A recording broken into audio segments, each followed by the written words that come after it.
নমস্কাৰ বন্ধুসকল, স্বাগতম জনাইছো আপোনালোকক আকৌ আমাৰ channel latest jobs and updates. আশা কৰো সকলোৱে ভালে আছে। তো বলক আজিৰ ভিডিঅ'টো আৰম্ভ কৰো। আজিৰ ভিডিঅ'টোত আমি আপোনালোকক ক'ব লাইছো এপেক্স বেংক ৰিক্ৰুটমেণ্ট 2025 ৰ বিষয়ে, য'ত আপোনাৰ অফিচাৰ গ্ৰেড বি আৰু গ্ৰেড চিৰ পোষ্ট ওলাইছে আৰু পোষ্ট আহিছে Assam cooperative apex bank limited ফালৰ পৰা। আৰু ইয়াৰ লাষ্ট ডেট হ'ল 31/1/2025 লৈকে। আৰু ইয়াতে ফাৰ্ষ্ট পোষ্টটো হ'ল জেনেৰেল মেনেজাৰ, য'ত নম্বৰ পোষ্ট তিনিটা আছে আৰু এজ লিমিট দিয়া আছে ইয়াতে 55 ইয়াৰ্ছ লৈকে। আৰু পে স্কেল পাব আপোনালোকে 44,510 ৰ পৰা 96,770 লৈকে। আৰু লগতে গ্ৰেড পে পাব 11,900 কৈ। আৰু এডুকেশ্যনেল কোৱালিফিকেশ্যন দিয়া আছে গ্ৰেজুৱেট ইন এনি ডিচিপ্লিন, মানে আপোনালোকে গ্ৰেজুৱেট হ'ব লাগিব। আৰু এক্সপিৰিয়েঞ্চ দিয়া আছে ইয়াতে 6 years work experience at the middle senior level in the banking sector. The candidate must be a strategic thinker, a dynamic leader to lead, coach and mentor team with strong interpersonal skills and high business acumen, and have displayed these qualities while heading the department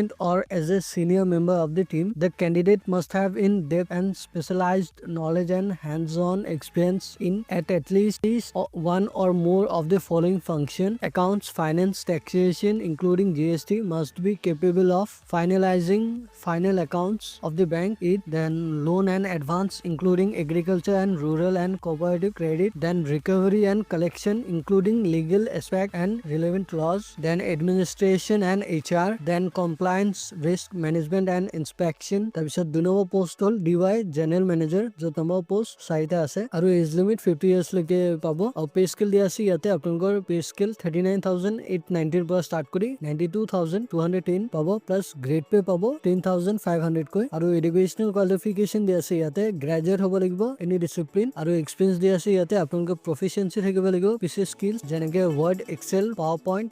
The candidate must be strategic thinker, a dynamic leader to lead, coach and mentor team with strong interpersonal skills and high business acumen. The candidate must have in-depth and specialized knowledge and hands-on experience in at least one or more of the following function: accounts, finance, taxation including GST, must be capable of finalizing final account of the bank, then loans and advance including agriculture and rural and cooperative credit, then recovery and collection including legal aspect and relevant laws, then administration and HR, then compliance, risk management and inspection. এই কেইটাৰ ভিতৰত যিকোনো এটা আপোনালোকৰ proficiency থাকিব লাগিব। তাৰপিছত application ফি দিয়া আছে ইয়াতে। The application form should be accompanied by a demand draft or pay order for 1,000 rupees in favor of the Assam Cooperative Epic Bank Limited, payable at Guwahati. Application forms not accompanied by application fees in the form of demand draft or pay order will be rejected. মানে application fee আপোনালোকক 1,000 rupees এটা payment কৰিব লাগিব, যেটো আপোনালোকে the Assam cooperative apex bank limited ইয়াতে দিব লাগিব।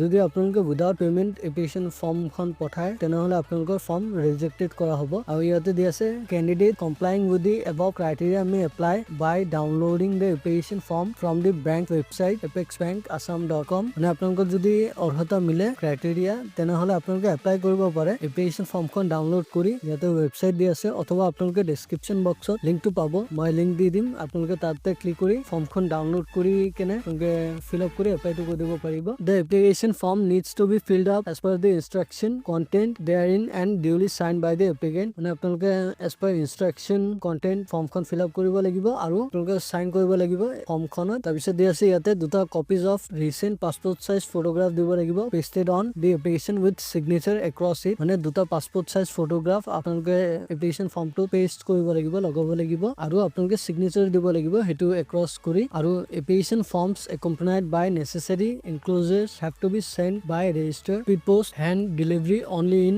a sealed envelope superscribed with post applied for, name of the post to the following address। মানে আপোনালোকে গোটেইবোৰ ডকুমেন্টছৰ লগত এপ্লিকেশ্যন ফৰ্মখন ফিল আপ কৰি সাবমিট কৰিব লাগিব। হেতু আপোনালোকে স্পীড পোষ্ট অথবা হেণ্ড ডেলিভাৰী থ্ৰুতে কৰিব পাৰে, যেটো আপোনালোকে সিল্ড এনভেলপত দিব লাগিব সুপাৰস্ক্ৰাইব ফৰ্মেটত। আৰু আপোনালোকে কি পোষ্ট এপ্লাই কৰিব হেতুৰ নেম অফ দি পোষ্ট আপোনালোকে তাতে লিখি দিব লাগিব। আৰু এড্ৰেছটো ইয়াতে দি আছে the managing director the Assam cooperative apex bank limited. আৰু হেড অফিচ ইয়াতে দি আছে পাণবজাৰ, ইয়াতে HB ৰোড, পিনকোড আৰু এড্ৰেছ ইয়াতে দি আছে। আপোনালোকে এইটো এড্ৰেছ তাতে বহাই দিব লাগিব। আৰু ইয়াৰ ষ্টাৰ্টিং ডেট হ'ল 7th জানুৱাৰীৰ পৰা ষ্টাৰ্ট হৈছে আৰু ইয়াৰ লাষ্ট ডেট হ'ল 31st জানুৱাৰী 2025 লৈকে। সো বন্ধুসকল, আপোনালোকৰ যদি অৰ্হতা মিলে আৰু আপোনালোকে যদি এইটো পোষ্টৰ কাৰণে এপ্লাই কৰিব বিচাৰে তেনেহলে ডেছক্ৰিপশ্যন বক্সত আপোনালোকে এপ্লিকেশ্যন ফৰ্মটো লিংকটো পাব। আপোনালোকে তাতে ক্লিক কৰি ফৰ্মখন ফিল আপ কৰি কেনে আপোনালোকে সাবমিট কৰিব পাৰে। আৰু লগতে অফিচিয়েল ৱেবছাইটৰ লিংক এণ্ড অফিচিয়েল নোটিফিকেশ্যনৰ লিংকটো মই দি দিম, আপোনালোকে তাতে ক্লিক কৰি চাই ল'ব পাৰে অথবা আপোনালোকে আমাক কমেণ্ট কৰি জনাব পাৰে আমি আপোনাক হেল্প কৰিবলৈ চেষ্টা কৰিম সো বন্ধুসকল আজিৰ ভিডিঅ'টো ইয়াতে সামৰিলো আশা কৰোঁ আপোনালোকে ভিডিঅ'টো হেল্পফুল পাইছে যদি পাইছে তেনেহ'লে লাইক এটা কৰি দিব আৰু আপোনালোকে আমাৰ চেনেলটো সাবস্ক্ৰাইব কৰি বেল আইকনটো প্ৰেছ কৰি দিব আৰু আপোনালোকৰ বন্ধু বান্ধৱীৰ হাতৰ লগতো শ্বেয়াৰ কৰি দিব সো আজিলৈ ইয়াতে সামৰিলো ধন্যবাদ।